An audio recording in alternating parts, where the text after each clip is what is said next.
ఇక వాక్ బిల్లులో కొన్ని సెక్షన్లపైన సుప్రీంకోర్టు స్టే విధించింది. వాక్ చట్ట సవరణ బిల్లుపై సుప్రీంకోర్టు మధ్యంతర తీర్పిచ్చింది. 5 ఏళ్లు ఇస్లాంలో ఉండాలనే నిబంధనలపై సుప్రీంకోర్టు స్టే విధించింది. వాక్ చట్టం అమలుపై స్టే ఇచ్చేందుకు సుప్రీం నిరాకరించింది. మరిన్ని వివరాలు మా నేషనల్ బ్యూరో చీఫ్ కళ అందిస్తారు. కళ,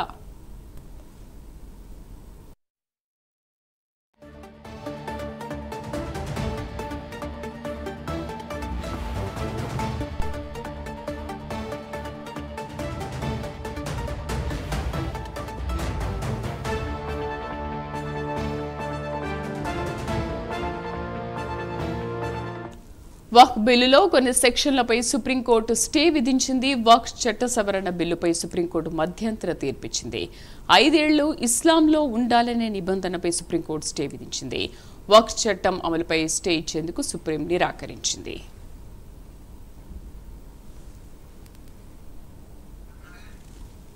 నేషనల్ బ్యూరో చీఫ్ కళ పూర్తి సమాచారం అందిస్తారు. కళ, అమలుపైన స్టే ఇచ్చేందుకు సుప్రీం ఎందుకు నిరాకరించింది? శ్రీదేవి, దాదాపు ఒక బ్రేకింగ్ న్యూస్ అని చెప్పవచ్చు. మనకు ఏదైతే వర్క్ బోర్డు సంబంధించినటువంటి మధ్యంతర తీర్పుకు సంబంధించినటువంటి కొద్దిసేపటి క్రితమే ఒక కీలకమైనటువంటి తీర్పును ప్రకటించింది సుప్రీంకోర్టు. దాదాపు ఇక్కడ కీలకమైనటువంటి అంశాలను ప్రస్తావించింది. దాదాపు పార్లమెంట్ లో వర్క్ బోర్డుకు సంబంధించినటువంటి బిల్లును ప్రవేశపెట్టడము, అనంతరము చాలా మంది పిటిషన్స్ 100కు పైగా కూడా పిటిషన్స్ సుప్రీంకోర్టులో వేయడము, తర్వాత దీనికి సంబంధించినటువంటిది 3 రోజుల పాటు కూడా ఏదైతే సుప్రీంకోర్టుకు సంబంధించినటువంటి వాదనలు, అంటే అటు పిటిషన్ల తరఫున అనుకోవచ్చు, ఇటు ప్రభుత్వానికి సంబంధించినటువంటి వాదనలు కూడా వినడం జరిగింది. దీనిపై ఏదైతే మనకు జస్టిస్ గవాయ్కి సంబంధించినటువంటి 3 రోజుల పాటు వాదనలు విన్న తర్వాత ఏదైతే దీనిపై అంటే ఒక తీర్పు ఇవ్వడానికి కొంత సమయాన్ని కావాలంటూ కూడా అప్పుడు ఏదైతే మధ్యంతర తీర్పు కొరకు స్టే విధించడం జరిగింది. అయితే దీనికి సంబంధించినటువంటి కీలకమైనటువంటి అప్డేట్స్ ఏదైతే కొన్ని నిబంధనలు ప్రత్యేకంగా చెప్పడం జరిగింది. ఏదైతే వర్క్ బోర్డుకు సంబంధించినటువంటి ఎవరైతే సిఇఓ అతడు ఖచ్చితంగా ముస్లిం సామాజిక వర్గానికి సంబంధించిన వ్యక్తి ఉండాలి అన్నటువంటిది.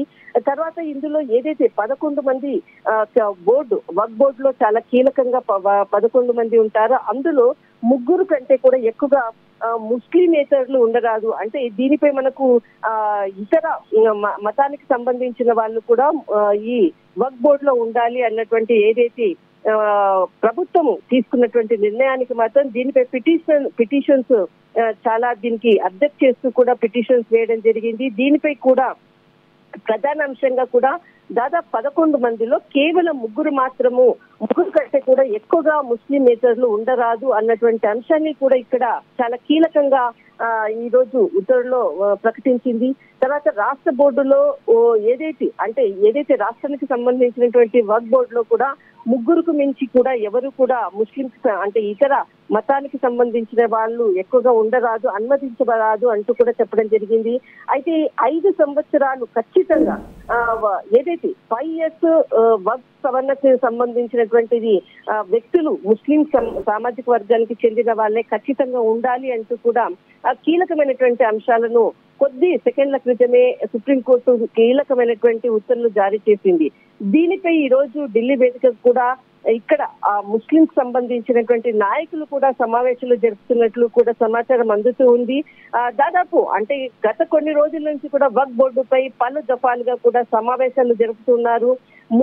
వర్క్ బోర్డులో ముస్లిమేతరులకు సంబంధించి ఇతర మతానికి సంబంధించిన వాళ్ళని పెట్టడము, తర్వాత వర్క్ బోర్డుకు సంబంధించినటువంటి ఆస్తులపై కూడా కలెక్టర్ల యొక్క హక్కు ఉండరాదు, ఇది దేవుడిచ్చినటువంటిది సొమ్ము అంటూ కూడా చెప్తున్నటువంటిది ఏదైతే పిటిషన్ల తరఫున వాదించినటువంటి కపిల్ సిబాల్ కూడా చాలా అంశాలను కూడా లేవనెత్తడం జరిగింది. ఇది ధార్మిక నిధి కాబట్టి దీని ఏదైతే వర్క్ బోర్డుకు సంబంధించినటువంటి ధార్మిక నిధి ఈ విధంగా చూడాలంటూ కూడా కపిల్ సిబాల్ వాదనలు వినిపించడం జరిగింది. అయితే ఇక్కడ ముఖ్యంగా కొన్ని అంశాలను మాత్రము ఇక్కడ సుప్రీంకోర్టు స్టే విధిస్తూ ఖచ్చితంగా సిఇఓ అంటే ఏదైతే వర్క్ బోర్డుకు సంబంధించినటువంటి సిఇఓ మాత్రము ముస్లిం సామాజిక వర్గానికి సంబంధించిన వ్యక్తే ఉండాలి. లిమిటెడ్ ఎవరైతే వర్క్ బోర్డులో ఉండేటటువంటి వాళ్ళు కీలకంగా ఒక 3 వ్యక్తులకు మాత్రమే, 3 వ్యక్తులకు అంతకన్నా మించి ఉండరాదు అన్నటువంటిది చాలా కీలకంగా కూడా ప్రకటించింది.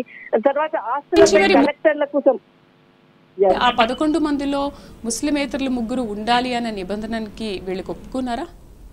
అంటే ముస్లిమేతరులు ఇప్పుడు సుప్రీంకోర్టు ఇచ్చినటువంటి నిబంధనలు ఓకే వీళ్ళు ఒప్పుకోవడం కాదు. ఒకటి న్యాయస్థానము మనకు ఉత్తర్వులో ఈ రోజు ఇచ్చినటువంటి ఉత్తర్వులో ఖచ్చితంగా ఈ నిబంధనలు ఉండాలి అన్నటువంటిది సుప్రీంకోర్టు ఇచ్చినటువంటి ఆర్డర్స్.